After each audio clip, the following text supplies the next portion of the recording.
वज़ीर दाखिला मोहसिन नकवी 24 घंटे के अंदर दूसरी बार अहम दौरे पर तेहरान पहुंच गए। ईरानी वज़ारत दाखिला के हेडक्वार्टर्स में हम मनसब इस्कंदर मोमनी से मुलाकात। ईरानी मीडिया के मुताबिक मोहसिन नकवी की कमांडर इन चीफ पासदारान इंक़िलाब जनरल अहमद वहीदी से भी मुलाकात हुई। 2 रोज कबल भी मोहसिन नकवी ने ईरान का दौरा किया था, जहां उन्होंने ईरानी सदर मसूद पिज़ेश्कियान, चीफ मुज़ाकरात कार मोहम्मद बाक़िर ग़ालिबाफ और वज़ीर ख़ारिजा अब्बास इराक़ची से मुलाकातें की थी।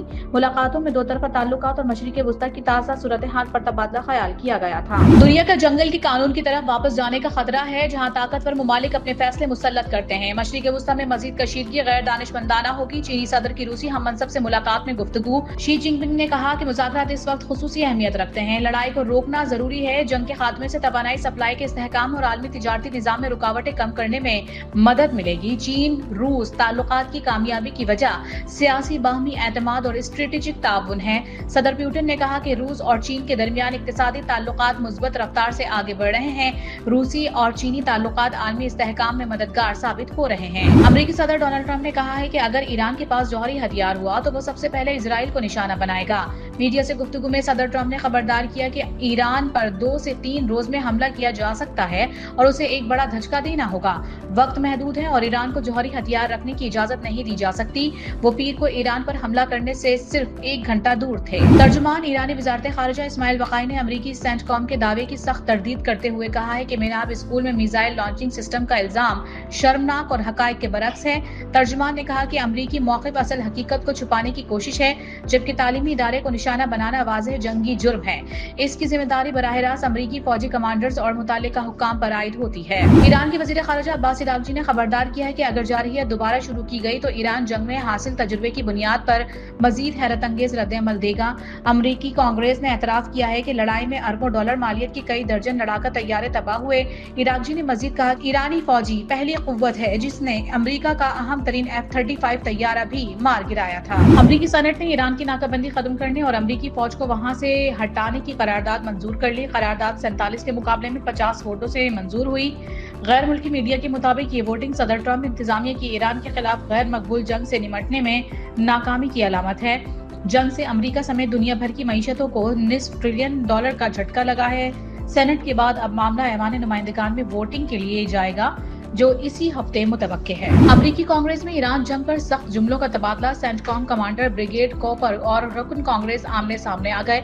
रुकन कांग्रेस ने सवाल उठाया कि मजीद कितनी अमरीकी जानें दी जाएंगी। कमांडर ब्रेड कॉपर ने सवाल को नामुनासिब करार दिया। इजलास में जंग के खर्चात और जानी नुकसान पर सख्त सवालात किए गए, जिससे माहौल कशीदा हो गया। वफाकी वज़ीर पेट्रोलियम अली परवेज मलिक ने कहा है कि आबने हुर्मुज़ की बंदिश से तेल की सप्लाई मुतासिर हुई है। एनर्जी सिक्योरिटी के लिए स्टोरेजेस और इंफ्रास्ट्रक्चर की तैयारी नागुज़ीर है। तकरीब से खिताब में अली परवेज मलिक ने कहा कि दुनिया की तारीख में पहली बार दुबई खाम तेल $170 फी बैरल तक पहुंचा, जिससे डीजल और पेट्रोल की कीमतें बुलंद तरीन सतह पर पहुंच गईं। इंश्योरेंस और सिक्योरिटी कास्ट बढ़ने से इजाफी अदायगी करना पड़ी। गैस सेक्टर का गर्दिशी कर्ज बड़ा चैलेंज है, जिसे बढ़ने से रोका गया है। चीनी वक्त की सेनेट आमद। नायब वजीर आजम इसहाक ने खुश आमदीद कहा। अरकान ने डेस्क बजाकर वक्त का इस्तकबाल किया। इसहाक बोले, पाक चीन ताल्लुकात बाहमी एतमाद और एहतराम पर मबनी है। चीन ने हमेशा पाकिस्तान की सलामती और खुद मुख्तारी की हिमायत की है। CPEC फेज 2 का आगाज हो चुका है। पाकिस्तान वन चाइना पॉलिसी पर पूरी तरह कारबंद है। अमन के लिए इलाकाई ममालिक के साथ मिलकर काम कर रहे हैं। पाकिस्तान और चीन के दरमियान मजबूत शराकत दारी कायम है। ऐवान ने पाकिस्तान और चीन के दरमियान ताल्लुकात के 75 साल मुकम्मल होने पर करारदाद मुत्तफिका तौर पर मंजूर की। पाकिस्तान चीन सिफारती ताल्लुकात के 75 साल मुकम्मल होने पर तकरीब का इनेकाद। वफाकी वज़ीर इत्तलात अता तारड़ ने खिताब में कहा कि पाकिस्तान और चीन के दरमियान दहाइयों से दोस्ताना ताल्लुकात इस्तवार हैं। पाकिस्तान और चीन के ताल्लुकात वक्त गुजरने के साथ मजबूत हुए हैं। वज़ीर आज़म CPEC के दूसरे मरहले की तकमील के लिए खुसूसी दिलचस्पी रखते हैं। वफाकी वज़ीर एहसन इकबाल ने कहा कि पाक चाइना सेंटर अजीम ममालिक की तहजीबों को उजागर करने में मुआवन साबित हो रहा है। दोस्ती की 75 साल तारीख में एक लम्हा भी खिज़ा का मौसम नहीं आया। वक्त गुजरने के साथ दोनों ममालिक के ताल्लुकात मुस्तहकम हुए। पाकिस्तान और चीन के ताल्लुकात मुनफरिद और इंतहाई अहमियत के हामिल हैं। कराची में ऑनलाइन मनशियात के कारोबार का बड़ा इंकशाफ। कानून नाफिज करने वाले इदारों की रिपोर्ट के मुताबिक शहर के 60 डिस्ट्रिक्ट में सोशल मीडिया, मोबाइल फोन और व्हाट्सएप के जरिए मनशियात फरोख्त की जा रही हैं। रिपोर्ट में अनमोल उर्फ पिंकी समेत 70 डीलर्स के नाम शामिल हैं, जिनमें खवातीन भी सरगर्म हैं। صدر درخشاں اور سائٹ تھانے کی حدود میں خواتین ڈیلرز کے نیٹ ورک کا انکشاف ہوا، جبکہ ڈسٹرکٹ ساؤتھ میں 45 ڈیلر سرگرم ہیں۔ رپورٹ کے مطابق منشیات فروش اسکول، کالج اور یونیورسٹیز میں آئس، کرسٹل اور ویڈ سپلائی کرتے ہیں۔ وفاقی بجٹ 2026-27 پر پاکستان اور IMF کے درمیان مشاورت آخری مرحلے میں داخل۔ IMF مشن مزید 2 روز تک اسلام آباد میں قیام کرے گا۔ IMF نے الیکٹرک گاڑیوں پر 18% GST لگانے کا مطالبہ کر دیا۔ حکومت کی صرف 1% ٹیکس کی تجویز۔ حکام کے مطابق نئی 5 سالہ آٹو پالیسی IMF سے شیئر کر دی گئی ہے، جس میں 2026 سے 2031 تک الیکٹرک گاڑیوں کے فروغ پر خصوصی توجہ دینے کا فیصلہ کیا گیا ہے۔ حکومت نے آٹو سیکٹر پر ٹیرف 2030 تک 6% تک لانے اور پاکستان کو 2031 تک عالمی آٹو مینوفیکچرنگ ہب بنانے کا منصوبہ پیش کیا گیا ہے۔ بنگلہ دیش کا پاکستان کو ٹیسٹ سیریز میں وائٹ واش سلہٹ میں دوسرا ٹیسٹ 78 رن سے جیت کر ہوم گراؤنڈ پر سیریز 2-0 سے اپنے نام کر لی۔ 437 رنز کے ہدف کے تعاقب میں قومی ٹیم 5ویں روز 358 رنز بنا سکی۔ محمد رضوان کی 94 رنز کی اننگز ٹیم کے کسی کام نہ آ سکی۔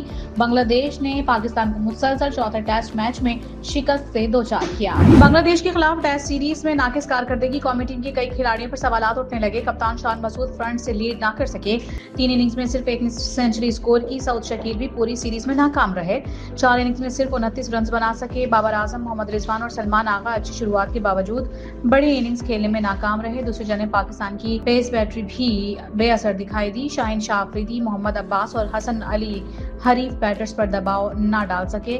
اسپنرز نعمان علی اور ساجد خان ایکسپوز ہو گئے۔ ٹیسٹ کپتان شان مسعود نے معافی مانگ لی۔ ٹیم میں تبدیلیوں کے بجائے چیزیں ٹھیک کرنے کی ضرورت پر زور۔ کپتانی سے متعلق سوال پر کہا کہ مسلسل شکست کے بعد یہ نہیں کہا جا سکتا کہ سب ٹھیک چل رہا ہے، بورڈ سے بات چیت کریں گے۔ کپتانی سے متعلق فیصلہ بورڈ نے ہی کرنا ہے۔ پریس کانفرنس میں ان کا کہنا تھا کہ شکست پر ہم بھی دکھی ہیں، لیکن جذباتی ہو کر فیصلے نہیں کرنے چاہیے۔ بنگلہ دیش کے ہاتھوں سیریز میں 2-0 سے شکست۔ پاکستان کی ٹیسٹ رینکنگ میں 2 درجہ تنزلی۔ وائٹ واش کے بعد قومی ٹیم ICC ٹیسٹ رینکنگ میں 8ویں نمبر پر چلی گئی۔ ورلڈ ٹیسٹ چیمپئن شپ ٹیبل پر پاکستان کا 8واں رینک برقرار۔ سیریز کے اختتام پر ٹیسٹ رینکنگ میں بنگلہ دیش 2 درجے ترقی کے بعد 7ویں نمبر پر آ گیا۔ قربانی، دعوتیں، پارٹیاں 2 دن میں نمٹائیں۔ عید کے تیسرے روز سب اپنے کام پر جائیں۔ وفاقی حکومت نے عید الاضحیٰ کی تعطیلات کا اعلان کر دیا۔ عید الاضحیٰ کی تعطیلات 26 سے 28 مئی تک ہوں گی۔ عوام نے عید تعطیلات کا نوٹیفیکیشن رد کر دیا۔ شہریوں کا کہنا ہے کہ عید کے پہلے اور دوسرے روز قصائد ڈھونڈنا کسی چیلنج سے کم نہیں۔ تیسرے روز قربانی کے جانور سستے ملتے ہیں، قصاب کے نرخ بھی کم ہوتے ہیں۔ تیسرے روز قربانی کیسے کریں؟ سینٹرل کرم کے علاقے مناتو میں فتنۃ الخوارج کے 2 گروہوں کے درمیان بھتے کے معاملے پر تصادم۔ کاظم گروپ اور ممتاز امتی گروپ کے درمیان فائرنگ کے تبادلے میں 18 خوارج جہنم واصل کر دیے گئے، جبکہ 3 لاپتہ ہو گئے۔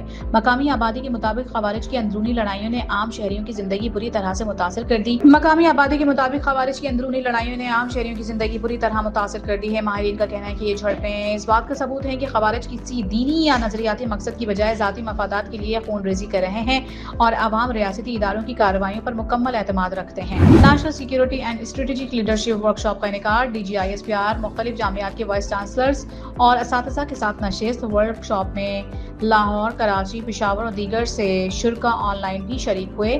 ملک کی داخلی صورتحال اور بالخصوص سیکیورٹی سے متعلق اہم امور پر گفتگو کی گئی۔ شرکاء نے کہا کہ پاک فوج نے ملک کی دفاع اور سلامتی کے لیے قابل فخر کردار ادا کیا۔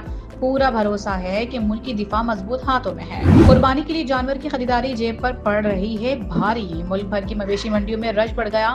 شہریوں کو من پسند جانور کی تلاش، بیوپاری اچھی قیمت کے منتظر۔ خریدار قیمتیں سن کر پریشان۔ کہ الیکٹرک کی عید الاضحیٰ کے دوران حفاظتی تدابیر اپنانے کی اپیل۔ جانوروں کو بجلی کے کھمبوں یا دیگر برقی تنصیبات کے قریب نہ باندھیں۔ برقی تنصیبات کو حفاظتی معیارات کے مطابق نصب کریں۔ پاکستان فلمی نگری کے موسیقار اے حمید کی 35ویں برسی آج منائی جا رہی ہے۔ اے حمید نے کئی کامیاب فلموں کے لیے موسیقی ترتیب دی، جن میں انجام، سہیلی، بھروسہ اور اولاد شامل ہیں۔ 1971 میں فلم دوستی کے لیے بہترین موسیقار کا نگار ایوارڈ بھی دیا گیا۔